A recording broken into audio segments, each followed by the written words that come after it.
3월 4일 수요일 요한복음 17장 1절부터 5절까지의 말씀입니다.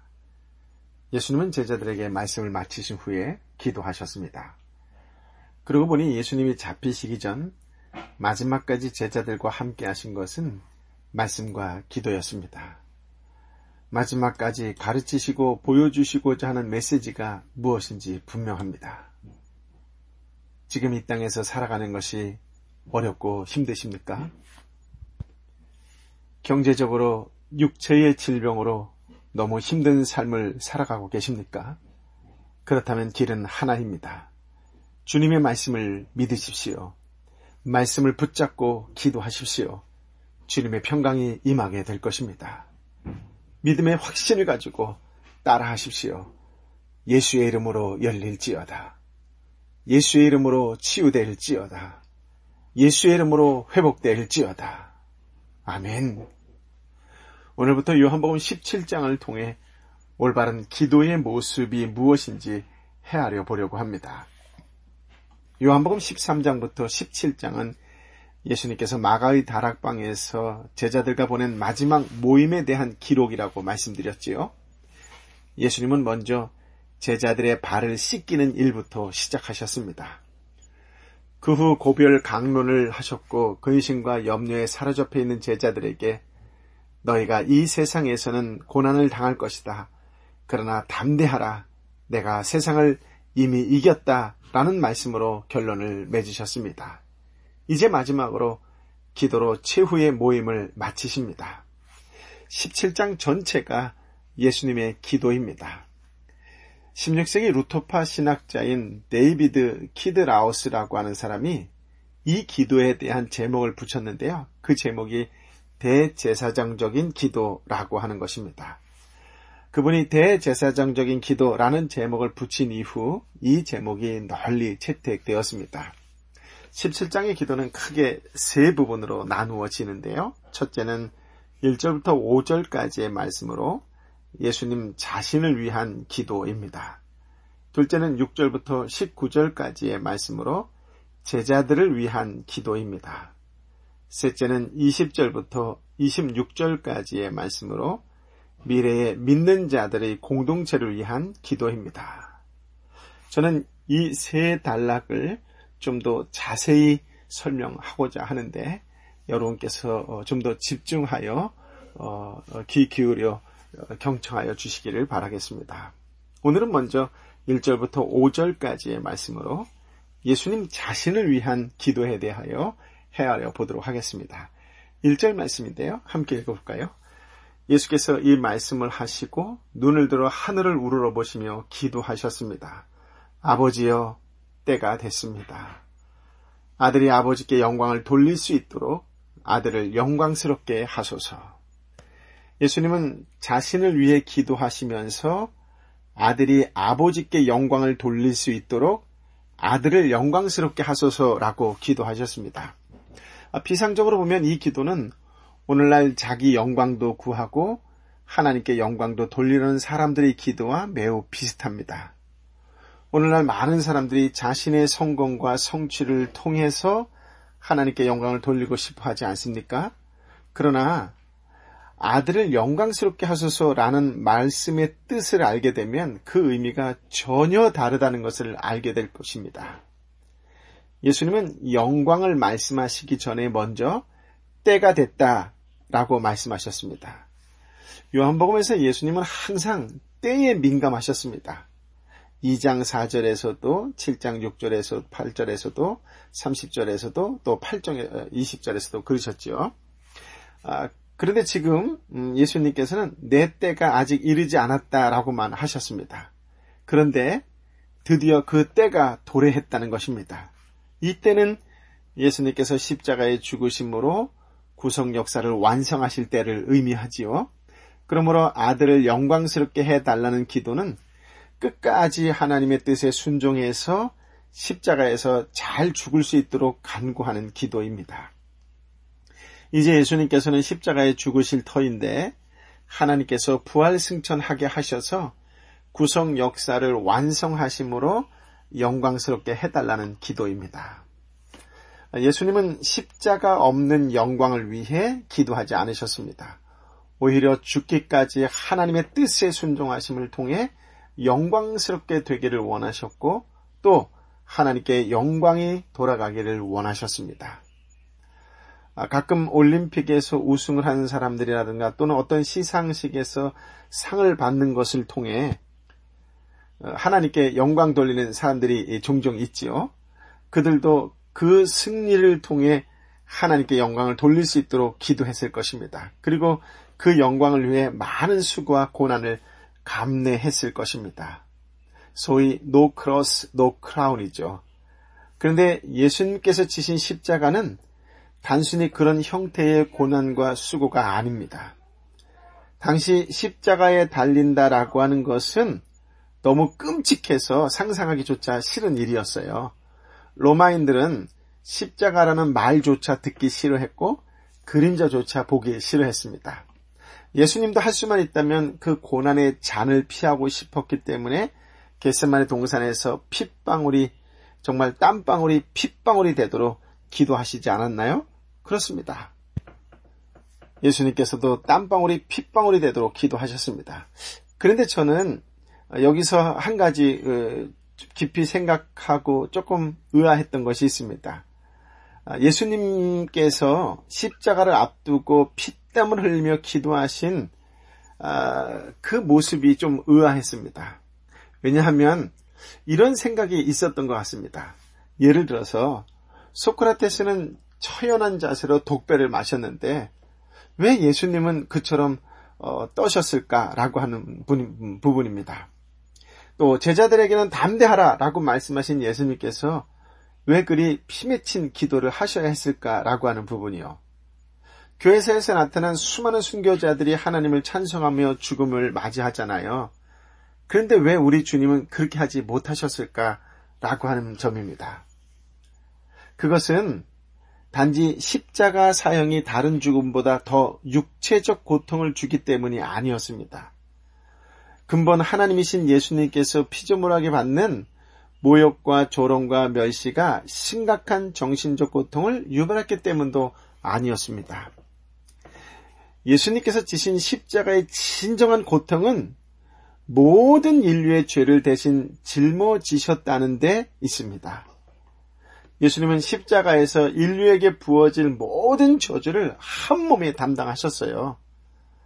그래서 이사야는 그런 말씀을 하잖아요. 그가 찔림은 우리의 허물을 인함이요 그가 상함은 우리의 죄악을 인함입니다 라고요.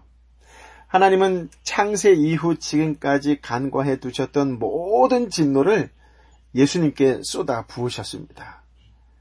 예수님은 하나님께서 선택하신 자들을 구원하시기 위해 홀로 십자가에 달려 그 모든 진노와 형벌을 감당하셔야 했습니다. 저와 여러분의 죄로 말미암아 받아야 할 진노와 형벌도 십자가에서 몽땅 대신 받으셨습니다.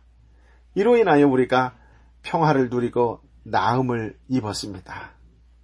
그래서 예수님의 죽음은 그 죽음의 의미를 모르고 죽은 소크라테스나 하나님의 환영을 받으면서 죽은 순교자의 죽음과는 전혀 다르다라고 하는 것이에요. 예수님의 기도는 바로 이러한 십자가를 외면하지 않고 지고자 하는 간청이었습니다. 십자가를 영접하는 위대한 기도였습니다. 예수님은 십자가를 지기까지 하나님의 뜻에 온전히 순종하시는 것을 예수님의 영광으로 여기셨습니다. 예수님은 하나님의 뜻에 순종하기 위해 수많은 무리들의 기대를 저버리셨습니다. 빵의 메시아를 기대하고 정치적인 메시아를 갈망했던 그들의 간구를 외면해야 했습니다. 배반당할 줄 아시면서도 가룟 유다의 기대를 채워주지 않으셨습니다. 심지어 한평생 함께 있기를 원하는 사랑하는 제자들의 소원마저 들어주실 수 없었습니다. 하나님 아버지의 뜻은 십자가를 지는 것이었고 이제 그 때가 이르렀기 때문이었습니다. 어머니가 어찌 젖먹이 자식을 두고 홀가분한 마음으로 훌쩍 떠날 수 있겠습니까? 목자가 어떻게 좌우도 분별하지 못하는 양떼를 두고 홀가분한 마음으로 떠날 수 있겠어요. 그러나 예수님은 제자들에게 잠시 후에 다시 만날 것만 기약하시면서 그들을 떠나셔야 했습니다. 오직 하나님의 뜻에 순종하는 것을 통해서만 하나님께 영광을 돌릴 수 있음을 아셨기 때문이었습니다. 제자들에게도 하나님의 뜻이라면 어떤 아픔이 있을지라도 순종하도록 가르쳐야 그들을 통해서도 하나님의 영광이 나타날 것이기 때문입니다. 이 땅의 부모가 자녀에게 영광이 무엇인지 가르칠 수만 있다면, 그리고 그 영광이 부모를 통해서 또 자식들을 통해서 드러난다면 하나님께서 얼마나 기뻐하실까요? 하나님께서 이보다 더 큰 영광을 올려드리는 것이, 더 큰 영광 올려드릴 것이 없다고 생각합니다. 예수님의 영광이 나의 영광이 되고 우리 자녀들의 영광이 되게 하옵소서라고 하는 기도가 오늘 저와 여러분의 기도가 되었으면 좋겠습니다. 2절 말씀인데요. 아버지께서는 아들에게 주신 모든 사람에게 영생을 주게 하시려고 모든 사람을 다스리는 권세를 아들에게 주셨습니다. 예수님께서 이처럼 십자가를 통한 영광을 받으셔야 하는 이유는 아버지께서 아들에게 주신 모든 자에게 영생을 주게 하시기 위함입니다. 그런데 이 말씀에서 한 가지 주의해서 묵상해야 할 것이 있습니다. 간혹 오해하시는 분들이 있어서 그런 것인데요. 무슨 말이냐면 예수님은 모든 사람에게 영생을 주시려고 십자가를 지셨다고 생각하는 사람들이 있는데요. 무슨 말이냐면 모든 사람에게 영생을 주시기 위해 십자가를 지셨는데 영생을 얻지 못하는 자가 발생한다면 예수님의 십자가가 효력이 부실하다는 논리적 모순에 빠지기 때문에 모든 사람이 구원을 얻는다라고 주장을 하는 사람들이 있어요. 이런 사상을 만인 구원설이라고 합니다. 그런데 오늘 본문을 좀 더 자세히 보면 예수님께서 모든 사람에게 영생을 주시기 위해서 십자가를 지신 것이 아니라고 하는 것을 분명하게 말해주고 있기 때문에 그렇습니다. 본문에 보면 아버지께서 아들에게 주신 모든 사람에게 영생을 주시기 위해 십자가를 지셨다고 명확하게 기록하고 있습니다. 그러니까 아들에게 주신 모든 사람이란 말은 다른 말로 선택받은 사람들이다 라고 하는 말이에요. 즉 예수님은 하나님께서 선택하신 자들에게 영생을 주시기 위해 십자가를 지셨습니다. 그리고 그 일을 온전히 다 이루셨지요. 그러면 영생이란 무엇입니까? 3절을 보겠습니다. 영생은 오직 한 분이신 참 하나님 아버지와 아버지께서 보내신 예수 그리스도를 아는 것입니다. 영생은 1차적으로 생명의 끝없는 연장이라는 의미를 담고 있지요. 그러나 단순히 생명의 양만 확장된다는 뜻이 아니라 생명의 질과 관계가 있습니다. 예수님은 영생이 하나님과의 관계성과 관련되어 있다고 정의하셨습니다. 여기서 안다라고 하는 단어는 헬라어로는 기노스코라고 하고요. 히브리어는 야다라고 하는데요. 요한복음에서는 이 단어의 쓰임이 아주 중요합니다. 안다라고 하는 이 단어는 단순히 뇌로 인지한다는 뜻이 아니라 친밀한 교제를 통해서 체험적으로 아는 것을 의미합니다. 예를 들어 창세기 4장 1절에 보면 아담이 그 아내와 하와와 동침하고 나니 이 동침했다라고 하는 단어가 나오는데요. 이 동침이라고 하는 단어가 야다입니다. 또 누가복음 1장 34절에 보면 마리아가 예수님의 수태를 알리는 천사에게 나는 남자를 알지 못하니 어떻게 이 일이 있겠습니까? 라고 대답할 때 이때 기네스코라고 하는 단어를 썼어요. 즉 사내를 알지 못한다는 것은 동침해서 아는 일이 없었다라고 하는 뜻입니다. 그런 경험이 없었다라고 하는 뜻이에요. 이처럼 영생에서의 안다라고 하는 것은 동침하는 부부 사이의 친밀한 교제와 같은 체험적 아는 것을 말합니다. 이런 의미에서 우리는 예수 그리스도의 십자가를 통해서만 하나님을 알게 된다고 할 수가 있습니다. 십자가를 알지 못하는 사람은 하나님을 알되 다분히 관념적으로 압니다. 하나님에 관한 지식은 많을지라도 실제로 하나님과 맞닥뜨려서 알지는 못합니다. 그러나 예수 그리스도의 십자가를 영접하게 되면 더 이상 지식으로나 관념으로만 하나님을 알지 않고 체험적으로 알게 됩니다.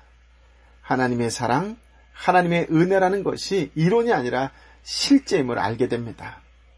나를 향한 하나님의 사랑과 인도하심과 보호하심을 민감하게 감지할 수 있습니다. 예수님께서 내 죄를 대신하여 십자가를 지셨다는 사실을 영접하는 순간에 하나님은 살아계시며 지금도 내 곁에 친밀히 계신다는 사실을 알게 됩니다. 이처럼 우리는 오직 예수 그리스도의 십자가 공로 때문에 하나님과 올바른 관계를 맺게 됩니다. 그래서 비록 부분적이기는 하나 이 땅에서도 이미 영생을 누리게 살게 됩니다. 우리가 익히 경험적으로 알고 있는 바는 하나님을 조금만 알아도 우리의 삶의 질은 이전과는 놀랍도록 달라진다라고 하는 것입니다. 하나님을 많이 아는 사람은 고난의 가시밭길을 걸으면서도 찬양할 수 있습니다.